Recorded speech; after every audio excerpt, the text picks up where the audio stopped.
प्यारे बच्चों, 7वीं कक्षा के गणित के पहले चैप्टर पूर्णांक के छठे भाग में आपका स्वागत है। इससे पहले जो 5 लेक्चर हम कर चुके हैं उनमें हम पूर्णांकों के योग, पूर्णांकों की घटा के बारे में अच्छी तरह से सीख चुके हैं। इसके अलावा पूर्णांकों के योग और घटा के गुणों का भी हमने अध्ययन कर लिया था और इन सभी की प्रैक्टिस करने के लिए हमने प्रश्नावली 1.2 तक के सभी प्रश्नों को हल भी कर लिया है। और आज के लेक्चर में हम पूर्णांकों के योग और घटा के बाद पूर्णांकों के गुणन के बारे में यानी पूर्णांकों की गुणा के बारे में हम पढ़ेंगे कि पूर्णांकों की गुणा जो हम किस तरह से करते हैं। अब देखिए कि गुणन या गुणा का जो अर्थ है वो क्या होता है। गुणा का अर्थ होता है बार बार जोड़ करना, बार बार जोड़ या योग। ओके, कि जैसे मैंने लिखा 5 गुणा 3। 5 गुणा 3 का मतलब कि 5 को 3 बार जोड़ना, 5 + 5 + 5। ठीक, तो अभी तक जो हम गुणा करते आए हैं वो सभी धनात्मक पूर्णांकों की गुणा करते आए हैं और उसमें कोई भी दिक्कत नहीं होती, क्योंकि जैसे दोनों धनात्मक पूर्णांक है तो उत्तर भी धनात्मक ही आता है। तो अगर इस चीज को हम संख्या रेखा पर देखना चाहें कि जैसे 5 गुणा 3 को संख्या रेखा पर मैं अगर देखूं तो 5 गुणा 3, तो 5 को 3 बार जोड़ना, यानी 5 एक बार दे दिया, 5 दूसरी बार और 5 तीसरी बार। अगर तीनों को जोड़ेंगे तो देखिए कितना आ जाएगा, 15 आ जाएगा। इसको मैं ऐसे भी शो करता हूँ, 5 + 5 + 5, यानी कुल मिला करके कितना हो गया, 15 हो गया। ठीक, अब बात आती है कि एक धनात्मक पूर्णांक हो और एक ऋणात्मक पूर्णांक हो, तब उसकी जब हम गुणा करें तो क्या आएगा। कि जैसे मैं -5 की 3 बार गुणा करूं तो -5 की 3 बार अगर हम गुणा करेंगे तो सिंपल सी बात है कि -5 को 3 बार जोड़ देंगे, क्योंकि गुणा का मतलब बार बार जोड़ना ही तो होता है। तो अगर यहां से चले हम, लो जी, 5 एक बार, 5 2 बार और 5 3 बार। तो जी 5 3 बार जुड़ गया, कहाँ पहुंच गए, -15 पे पहुंच गए, -15 पे पहुंच गए। अगर -5 गुणा 4 हो तो देखिए कि 3 बार तो हम जोड़ ही चुके हैं, हम एक बार और ले लेंगे, कहाँ पहुंच गए, -20 पे पहुंच गए। तो अब यहां से आप एक चीज नोट कर सकते हैं कि जैसे एक पूर्णांक जो है वो माइनस का हो और दूसरा पूर्णांक प्लस का हो तो उत्तर जो है हमेशा ही आपको क्या मिलेगा, माइनस में मिलेगा। ठीक, तो जो हम पहले गुणा करते आए हैं उसमें इसमें क्या फर्क है कि आपको निशान का ध्यान रखना है कि किस टाइप का है, यहाँ पे प्लस का है कि माइनस का है। जैसे एक संख्या माइनस की और एक प्लस की हो तो उत्तर हमेशा ही माइनस की संख्या आएगी। ठीक है, इस चीज को आपने अच्छी तरह से ध्यान रखना है। अब चाहे इसको ऐसा भी कर सकते हैं, 3 गुणा में -5, यानी एक संख्या प्लस की दूसरी माइनस की, तो भी पहले सीधी गुणा कर लो, 3 5 15, फिर 1 प्लस 1 माइनस, अलग अलग निशान है तो उत्तर माइनस में आ जाएगा। ठीक, अब देखिए यहाँ मैंने आपको प्रैक्टिस के लिए 4 छोटे छोटे क्वेश्चन दिए हुए हैं कि जिसमें एक धनात्मक संख्या है और दूसरी ऋणात्मक संख्या है, यानी एक धनात्मक पूर्णांक है और दूसरा ऋणात्मक पूर्णांक है। तो 15 गुणा में -16, तो आपने क्या करना है कि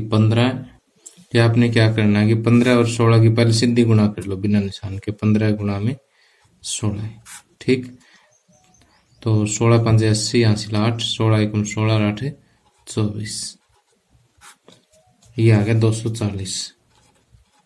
अब यहां से देखिए कि एक प्लस की संख्या है और एक माइनस की है तो उत्तर माइनस में आएगा, अलग अलग निशान है तो माइनस में। ओके, अब इसी तरह से 21 गुणा -32, यानी 21 को 32 से गुणा कर लो पहले आप बिना निशान के, जैसे सीधी गुणा आप छोटी क्लासेस में करते हैं ऐसे, 2 एकम 2, 2 दूनी 4, 3 एकम 3, 3 दूनी 6, 2 4 3 7 और 672। ठीक, अब अलग अलग निशान है तो क्या लग जाएगा, माइनस लग जाएगा। अब इसी तरह से 42 की और 12 की आप गुणा कर लीजिए। 42 गुणा में 12, तो 2 दूनी 4, 2 चौके 8, 2 और 4, 4, 8 और 2 10 और 5, कितना आ गया 504। एक माइनस और एक प्लस का तो माइनस। इसी तरह से 55 और 15 के आप जैसे गुणा करोगे, 55 गुणा में 15, 15 5 75 हासिल 7, 15 5 75 और 7 82, ठीक 825। एक माइनस और एक प्लस का पूर्णांक है तो माइनस में आएगा। तो देखिए यहाँ से एक बात हमने अच्छी तरह से सीख ली है कि एक धनात्मक पूर्णांक और दूसरा ऋणात्मक पूर्णांक है, इन दोनों के अगर आप गुणा करोगे तो उत्तर जो है वो ऋणात्मक ही आएगा। एक धनात्मक और एक ऋणात्मक है तो उत्तर ऋणात्मक आएगा। पहला ऋणात्मक कर दो, दूसरा धनात्मक कर दो, तो भी उत्तर क्या आएगा, ऋणात्मक ही आएगा। ठीक, और जब दोनों ही धनात्मक हो और उनकी गुणा करेंगे तो ये तो हम पहली क्लास से करते ही आ रहे हैं, वो तो प्लस में आता ही है। ठीक, अब यहाँ देखिए कि हमारी बुक में एक चीज और दे रखी है। यहाँ पर कहता है कि जांच कीजिए कि क्या 25 गुणा -21 बराबर -25 गुणा 21 है। तो देखिए कि यहाँ पर पहले हम इसकी लेफ्ट हैंड साइड लेंगे। लेफ्ट हैंड साइड का मतलब जो बराबर से लेफ्ट दिशा में है, लेफ्ट हैंड की तरफ है। 25 गुणा -21। अब 25 को पहले आप 21 से गुणा कर लें तो 5 2 2 5 10 और 2 दूनी 4 1 5 5 2 5 525।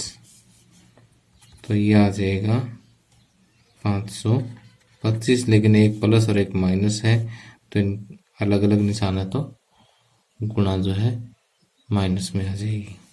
अब राइट हैंड साइड देखिए, राइट हैंड साइड में -25 गुणा में 21, तो अब गुणा तो वही आनी है इसकी 525, और एक माइनस और एक प्लस अलग अलग निशान वाले हैं तो यहाँ पर उत्तर नेगेटिव आ जाएगा। ठीक, माइनस का आ जाएगा। तो यहाँ पर हम देखते हैं कि लेफ्ट हैंड साइड बराबर right hand side, left hand side बराबर राइट हैंड साइड। ठीक, तो इन्होंने पूछा है जांच कीजिए कि क्या ये बराबर ये है, तो हम ये कहेंगे बस लेफ्ट हैंड साइड बराबर राइट हैंड साइड लिख दिया तो प्रूव हो गया कि ये बराबर है।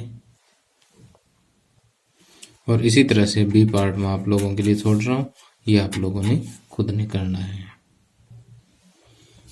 अब देखिए कि अब हम ये तो सीख चुके हैं कि अगर दोनों धनात्मक पूर्णांक हैं, दोनों धनात्मक पूर्णांक है, उनकी गुणा तो हम बचपन से करते ही आ रहे हैं कि धनात्मक ही होती है। अगर इन दोनों में से एक ऋणात्मक हो और दूसरा धनात्मक हो तो गुणा ऋणात्मक आएगी। और वो कोई फर्क नहीं पड़ता कि चाहे पहला धनात्मक हो दूसरा ऋणात्मक हो, चाहे पहला ऋणात्मक दूसरा धनात्मक हो, उत्तर माइनस में आएगा। अब हमने चेक करना है कि पहला भी ऋणात्मक हो दूसरा भी ऋणात्मक हो तो उत्तर कैसा आएगा, ये हमारा अब क्वेश्चन है। ठीक, तो इसके लिए जो है हम एक छोटी सी प्रैक्टिस करते हैं, छोटी सी एक एक्टिविटी करते हैं कि -3 एक ऋणात्मक संख्या हमने ली, उसको 4 से गुणा किया तो 3 चौके 12, ठीक, माइनस का 12 आया क्योंकि एक माइनस का है। तो इसको मैं इस तरह से एक संख्या रेखा पर ले लेता हूं कि यहाँ पर 0 3 6 9 12 15 इस तरह से एक संख्या रेखा बना ली।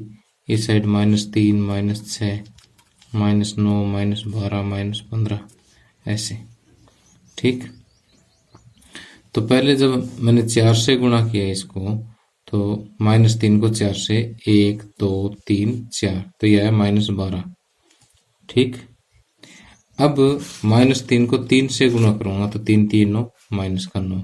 अब ये आ गया रिजल्ट यहाँ पर, यानी संख्या राइट में से रखी, राइट में से रखी इसका मतलब पहले -12 था अब -9, यानी 3 बढ़ गया है ये, यानी -9 -12 से बड़ा होता है, ये तो आपको पता ही है। ठीक, जितना जितना आप राइट में चलेंगे उतनी संख्या बड़ी होती जाएगी, और जितना लेफ्ट में जाएंगे उतनी संख्या छोटी होती जाएगी। तो -12 छोटा है, -9 बड़ा है। फिर 2 से गुणा करेंगे, -3 गुणा 2 -6, संख्या और भी बड़ी होगी। -3 को 1 से गुणा करेंगे तो -3 आ गया, संख्या और भी बड़ी होगी। -3 को 0 से गुणा करेंगे तो 0 आएगी, संख्या और भी बड़ी होगी।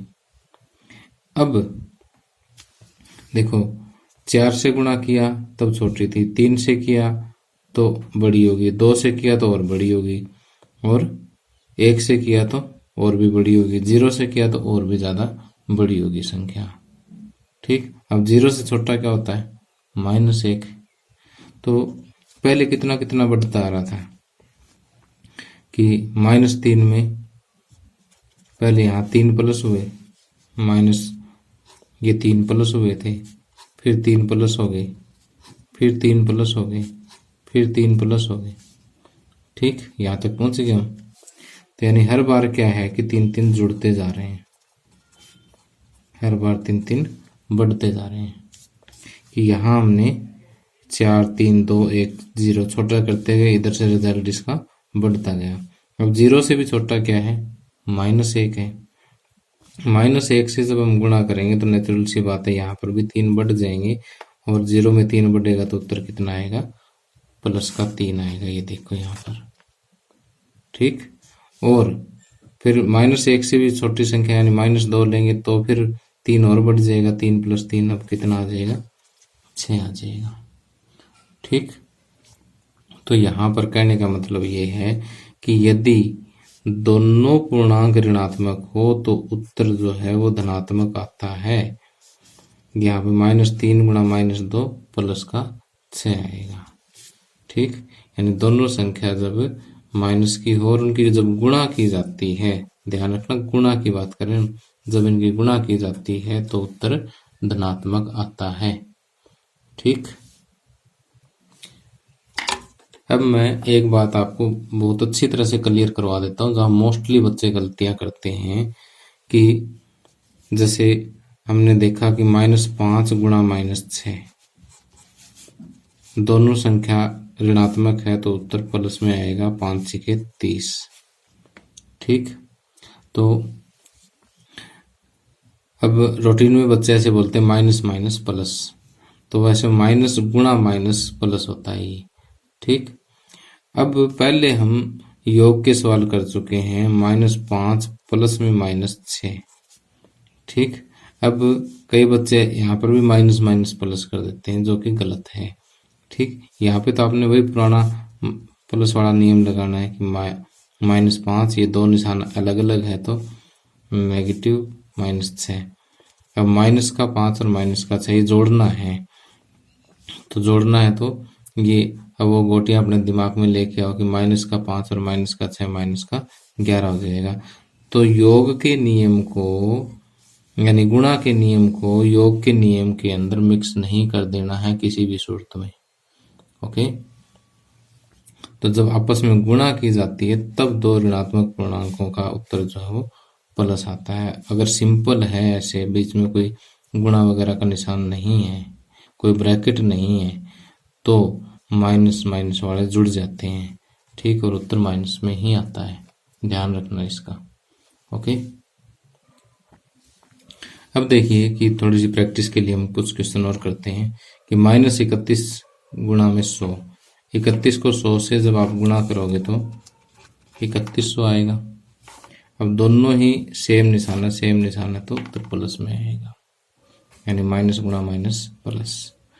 ठीक, और इसी तरह से 25 गुणा 72, यानी 25 को आप 72 से गुणा करो, 2 5 10 की 0 हासिल 1, 2 दूनी 4 और 1 5, 7 5 35, 3 7 दूनी 14 और 3 17, 0 5 और 5 10 की 0 हासिल 1 और 7 8, 1800 आ गया। और ये दोनों माइनस के हैं, और माइनस की गुणा हमेशा ही प्लस होती है। ठीक, अब इसी तरह से 83 गुणा 28, 83 गुणा 28, 8 3 24, 8 8 64 और 2 66, 2 3 6, 2 8 16, 4 6 और 6 12, 7 और 6 13, 2, ये आ गया 2324, माइनस गुना माइनस प्लस। ठीक, तो इस तरह से अब पूर्णांक आपके सामने कोई आ जाए, चाहे दोनों धनात्मक आ जाए तो आपको गुणा 55 से करनी आती है। एक ऋणात्मक एक धनात्मक आ जाए तो उत्तर ऋणात्मक, और दोनों ही ऋणात्मक आ जाए तो उत्तर धनात्मक आएगा गुणा के केस में, ध्यान रखना। ओके, अब ये तो थी दो पूर्णांकों की गुणा। अगर मान लिया दो से ज्यादा पूर्णांक हो तो, जैसे मान लिया -2 गुणा -3 गुणा -5, अगर ऐसे करना पड़ जाए तो पहले हम क्या करेंगे कि इन दोनों की गुणा कर लेते हैं। तो ये दोनों माइनस के हैं तो उत्तर प्लस में आएगा। ठीक है, क्योंकि गुणा कर रहे हैं, 2 3 6, प्लस का 6 आ गया, ये गुणा -5। ठीक, अब ये अलग अलग निशान हैं तो गुणा करते समय माइनस आएगा, 6 5 30, प्लस गुणा माइनस -30 हो गया। तो इस तरह से आप 3 ऋणात्मक संख्या कहीं भी लेकर के देख लीजिएगा, 3 ऋणात्मक संख्या, अब ये 2 तो मिलके प्लस बन जाएगी और इस प्लस को तीसरा क्या कर देगा माइनस। तो यदि 3 ऋणात्मक संख्याएं अगर गुणा होती हैं, 3 ऋणात्मक पूर्णांकों की गुणा, यानी माइनस गुणा माइनस गुणा माइनस, तो ये दोनों मिलके हो गए प्लस, प्लस और माइनस की गुणा माइनस आएगी। अगर 4 हो तो जैसे इसी में हम कर लेते हैं -2 गुणा -3 गुणा -4 गुणा -5, तो -2 गुणा -3 गुणा -4 गुणा -5, तो ये दोनों मिलके प्लस का हो जाएगा।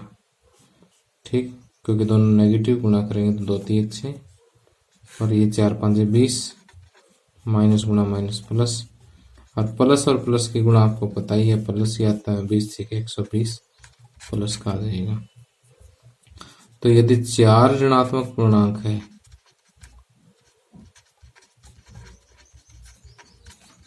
की गुणा हमेशा ही प्लस आएगी। ठीक, तो यहां से एक चीज देखने वाली है कि अगर ऋणात्मक पूर्णांकों की संख्या विषम है, यानी 3 5 7 9 ऐसे पूर्णांकों की अगर हम गुणा करेंगे तो आंसर जो आएगा वो माइनस में आएगा। अगर सम संख्या में पूर्णांक, जैसे 2 पूर्णांक हो, या इस तरह से 4 पूर्णांक ले लिए उन्हें 1 2 3 4, या 6 पूर्णांक ले लिए, 8 ले लिए, उनकी गुणा जब भी सम संख्या होगी पूर्णांकों की, माइनस वालों की, सारे माइनस में हो और उनकी संख्या क्या हो, सम हो, तो आंसर हमेशा ही प्लस में आता है। अब देखिए कि अगर -1 और -1 की गुणा करेंगे तो, क्योंकि ये 1 और 2 है तो प्लस में। ठीक, और 1 2 3 विषम संख्या है, विषम संख्या तो माइनस में, माइनस माइनस वाले काउंट करने, समय की विषम है, -1 -2 और माइनस की 3 संख्या है यहाँ पर, तो आंसर क्या आएगा, माइनस में आएगा, 1 एकम 1 एकम 1। इसी तरह से 1 2 3 4 क्या होती है, एक सम संख्या होती है, और चारों ही ऋणात्मक है, तो ऋणात्मक पूर्णांक कितने हैं, 1 2 3 4, 4 क्या है, सम संख्या, तो उत्तर प्लस में आएगा। ठीक, क्यों आएगा वो मैं आपको बता चुका हूँ, ये दोनों मिलके प्लस, ये दोनों मिलके प्लस, इन दोनों की गुणा प्लस और इन दोनों की गुणा प्लस, और फिर प्लस और प्लस की संख्या गुणा प्लस संख्या आएगी। अब आगे 1 2 3 4 5, 5 क्या है, विषम संख्या, तो उत्तर बिना पूछे माइनस में आएगा। क्यों, क्योंकि इन दोनों की गुणा प्लस, इन दोनों की गुणा प्लस, और ये फिर एक माइनस का बच गया, तो इन दोनों की गुणा फिर प्लस में आएगी, और उस प्लस वाले की गुणा माइनस के साथ होगी, तो आंसर माइनस में आएगा। ठीक, अब जैसे हम एक अपनी तरफ से और बना लेते हैं, -1 गुणा -1 गुणा -1 गुणा -1 गुणा -1 गुणा -1 गुणा -1 गुणा -1। अब मुझे नहीं पता मैंने कितने लिख दी, लेकिन अब काउंट करके देखते हैं। 1 2 3 4 5 6 7 8 संख्या लिख दी। 8 क्या है? सम है। सम तो बिना पूछे उत्तर किस में आएगा? प्लस में आएगा। ठीक। अगर आप ऐसे लिखते हैं -1 गुणा -1 गुणा -1 गुणा -1 गुणा -1 गुणा -1 गुणा -1 ऐसे लिखते हैं, तो हम 1 2 3 4 5 6 7 7 क्या है? विषम संख्या है, तो माइनस में उत्तर है। ठीक। तो इस चीज को आपने अच्छी तरह से ध्यान रखना है। अब आइए मैं आपको पूर्णांकों के गुणन के कुछ गुणधर्मों को ब्रीफ में बता देता हूँ। कि एक तो गुणन के अंतर्गत पूर्णांक क्या होते हैं? संवृत होते हैं। संवृत का मतलब क्या है? कि जैसे मान लिया कि आप किसी एक पूर्णांक को दूसरे पूर्णांक से गुणा करते हो, तो आंसर क्या आता है? पूर्णांक ही आता है। ठीक। जब पूर्णांक को पूर्णांक से गुणा करें तो आंसर क्या है? पूर्णांक आए, तो इसका मतलब पूर्णांक गुणा के अंतर्गत संवृत है। चाहे आप किसी भी तरीके से ले लीजिए। ठीक। जैसे -2 और -3 की गुणा प्लस का 6 है, और 2 और -3 की गुणा -6 है, 2 और 3 की गुणा +6 है। तो यहाँ पे देखिए कि आप पूर्णांक किसी भी निशान वाला ले लें, प्लस वाला ले लें, माइनस का ले लें, जब इनकी गुणा करते हैं तो आंसर क्या आता है? पूर्णांक आता है। तो हम ये कहते हैं कि गुणन के अंतर्गत पूर्णांक क्या होते हैं? संवृत होते हैं। यहाँ पे हमने जनरल बात लिख दी कि कोई भी ए और बी दो पूर्णांक ले लेंगे तो ए गुणा बी भी क्या होता है? कि पूर्णांक होता है। अब अगला है कि पूर्णांक गुणन के अंतर्गत क्रम विनिमय है। क्रम विनिमय का मतलब ये है कि अगर आप इनका क्रम बदल देते हो, 2 गुणा -5 कर दो या -5 गुणा -2 कर दो, यानी पहले वाला बाद में लिख दो, बाद वाला पहले लिख दो, गुणा में कोई फर्क नहीं पड़ेगा। देखो ये भी प्लस का 10 आएगा और ये भी प्लस का 10 आएगा। इसी तरह से 2 गुणा में -4, 2 गुणा 4 ले लो या 4 गुणा -2 ले लो, -2 गुणा 4 ले लो या 4 गुणा -2, यानी क्रम बदल दो इनका। 4 दूनी -8 और ये भी -8। तो क्रम बदलने पर परिणाम पर कोई फर्क नहीं पड़ता। इसलिए हम ये कहते हैं कि पूर्णांक गुणन के लिए क्या होता है? क्रम विनिमय। और सामान्य बात लिखेंगे कि ए गुणा बी, ए और बी कोई भी दो पूर्णांक है तो बी गुणा ए और ए गुणा बी का परिणाम क्या रहेगा? सदा ही समान रहेगा। ठीक। अब आगे बात करते हैं कि संख्या 1 की। संख्या 1 से अगर हम किसी भी पूर्णांक को गुणा करते हैं, कि जैसे मान लिया यहाँ पे आपने -7 एक पूर्णांक ले लिया, उसको अगर आपने 1 से गुणा कर दी। दूसरा मैंने -5 ले लिया, -5 को भी मैंने 1 से गुणा कर दी। ठीक। तीसरा मैंने ले लिया जैसे 110 ले लिया, इसको भी 1 से गुणा करेंगे तो रिजल्ट देखो, -7 की 1 से गुणा -7 आएगा, -5 की 1 से गुणा -5 आएगा, 110 की 1 से गुणा 110 आएगा। ठीक। यानी अगर 1 से गुणा हम किसी भी पूर्णांक को करते हैं, वही पूर्णांक सेम रह जाएगा।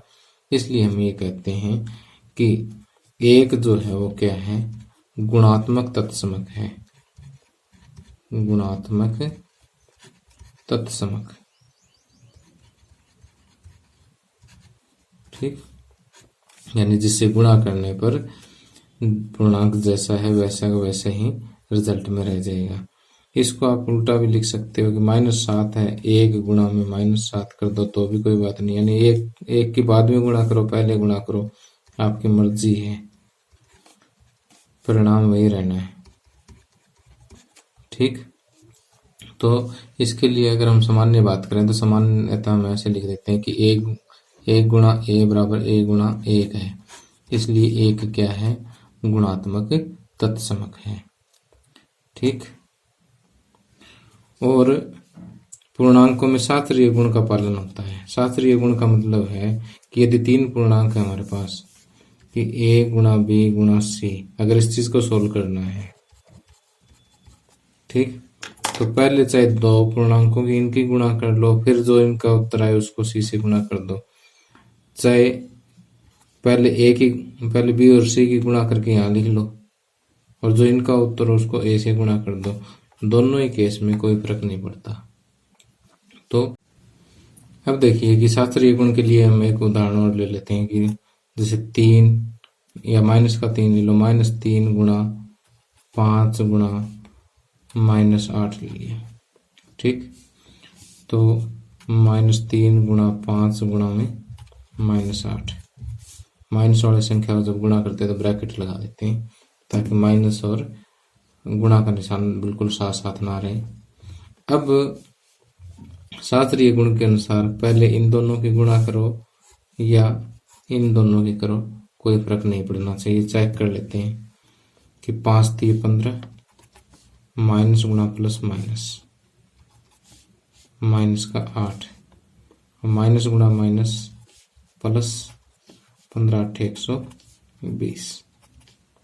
ठीक, और इधर देखो कि माइनस का 3 गुणा 5 8 40, माइनस का 40, और माइनस और माइनस की गुणा प्लस 40 थी 120। तो यहाँ भी प्लस का 120 आया, यहाँ पर भी प्लस का 120 आया। तो इसका मतलब पूर्णांक जो है वो शास्त्रीय गुण का पालन करते हैं।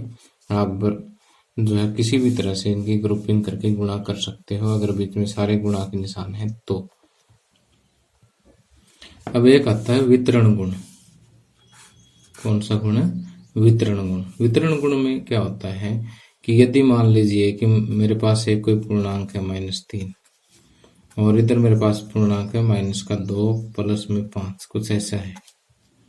ठीक, तो अब देखिए क्या होगा कि जब इन दोनों ब्रैकेट के बीच में कोई निशान नहीं है तो इसका मतलब गुणा का निशान है। यहाँ एक बार तो मैं लगा देता हूँ, अगर किसी क्वेश्चन में नहीं है तो आपको समझ जाना है कि गुणा का निशान है। दो ब्रैकेटों के बीच में कोई निशान ना हो तो गुणा का होता है। तो अब देखिए -3 की पहले तो -2 के साथ गुणा होगी और फिर ये वाला प्लस यहाँ, फिर -3 की 5 के साथ गुणा होगी। ठीक, ये जो गुण है इसको कहते हैं वितरण गुण। इसको क्या कहते हैं? वितरण गुण।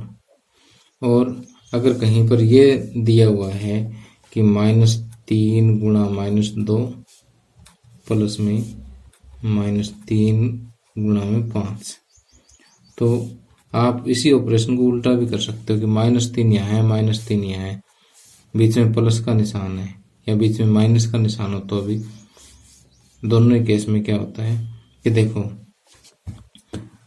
जब कोई पूर्णांक आपस में गुणा होता है ना तो वो पूरा एक ही पद होता है, यानी यहाँ से यहाँ तक ये एक पद माना जाता है। ये दोनों आपस में गुणा तो ये एक पद है। अब इन दोनों पदों में देखिए -3 इसमें है और -3 इसमें है, तो इन दोनों को अलग अलग लिखने की बजाय -3 को मैं यहाँ लिख लूँ अलग से और बाकियों को ऐसे ब्रैकेट में बंद कर देता हूँ, -2 ये वाला प्लस और 5। ठीक, तो इसको कहते हैं कॉमन लेना कि ये दोनों पदों में है -3, तो -3 को मैंने कॉमन ले लिया। ठीक, तो इस तरह से कॉमन लेने वाली चीज या फिर पहले से कॉमन पड़ा उसके अंदर अलग अलग गुणा करना, ये दोनों ही क्या कहलाते हैं? वितरण गुण कहलाते हैं। ठीक, यानी अगर a गुणा b प्लस c है तो a की पहले b के साथ गुणा प्लस a की c के साथ गुणा। ठीक, और